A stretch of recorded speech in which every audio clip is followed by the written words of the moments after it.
សួស្តីបងប្អូនទាំងអស់គ្នាថាបងប្អូនស្គាល់ខ្លានេះទេតែវាគឺខ្លាអ្វីខ្លានេះយើងហូបអត់កើតទេខ្លានេះមើលទៅតំណងដូចភៀវហើយវាដូចភៀវដើមវាខុសពីភៀវដែរយើងមើលតលឹកវាក៏ដឹងដែរអានេះដើមវាយើងហៅផ្លែទៅវាតែខ្ញុំដឹងហ្នឹងហើយបងប្អូនគ្នាផ្លែកោមដូចភៀវហើយវាស្អាតផ្លែលវេវាហូបអត់កើតទេផ្លែនេះទុំស្អុយក្នុងទុំពណ៌លឿងគឺតែវាស្អុយក្នុងហើយទៅ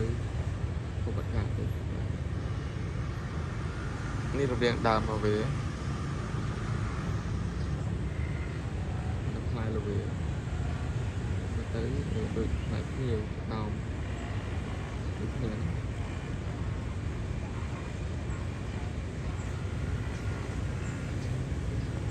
មកទឹក